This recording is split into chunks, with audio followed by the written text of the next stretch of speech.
Air hostess pilot కావాలి అన్నదే మీ కల అయితే Aero Falcons Aviation Academy admissions కోసం డిస్ప్లేలో కనిపిస్తున్న నంబర్స్ కి కాంటాక్ట్ చేయండి. నమస్తే, నేను మీ Monika. Welcome to the real story. ఇంకో రియల్ స్టోరీతో మీ ముందుకు వచ్చేసాను. అదేంటి అంటే 18వ శతాబ్దంలో ఫ్రాన్స్లో ఒక ఆర్థిక వ్యవస్థ అనేది చాలా బలహీనంగా ఉండేది. దానికి కారణం ఏంటి అంటే దేశంలో నకిలీ బంగారం ఎక్కువగా ఉండేదట. అంటే అప్పటి రాజు నకిలీ బంగారాన్ని గుర్తించడానికి ఒక శాస్త్రవేత్తని అక్కడ నియమించడం జరిగింది. నకిలీ బంగారం అసలు బంగారం లాగే కనిపిస్తూ ఉండేది. అందుకే దాన్ని గుర్తుపట్టడం చాలా కష్టంగా మారిపోయిందట. అయితే ఆ సమయంలో జీన్ ఫ్రాంకోయిస్ బాగి ఇతను ఒక రసాయన శాస్త్రజ్ఞుడు. ఈ ప్రాబ్లంకి సొల్యూషన్ తీసుకురావడానికి ఒక కొత్త ఆలోచన ఆయన కనుగొనడం జరిగింది. ఆయన ఏం చేశాడు అంటే బంగారం, వెండి, రాగి, వేరే లోహాలు వీటికి డిఫరెన్సెస్ని ఫస్ట్ స్టడీ చేశాడు. ఆయన ఒక కొత్త రసాయన పద్ధతి కనిపెట్టాడు.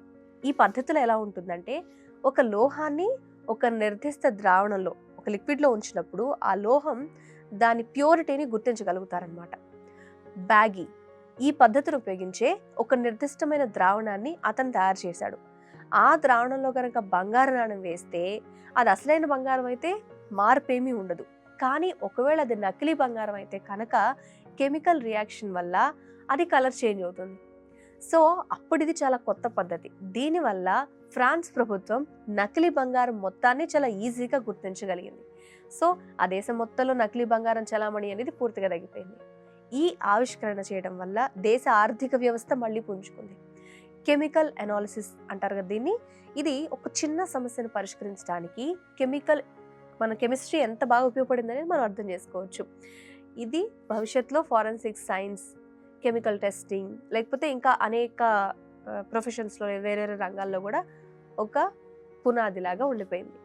సో అది చిన్న ప్రాబ్లమే కావచ్చు, కానీ ఆర్థికంగా ఆ దేశం మొత్తాన్ని కుదేలు చేసిందంటే అది ఎంత పెద్ద ప్రాబ్లం. దానికి సొల్యూషన్ కనుక్కున్నారు ఆయన. సో అదే ఒక స్టార్టింగ్గా మారి తర్వాత దానిలో అప్గ్రేడ్ అయ్యి ఇప్పుడు మనం ఫారెన్సిక్ ల్యాబ్లు, కెమిస్ట్రీ ల్యాబ్స్ దాకా వెళ్ళింది.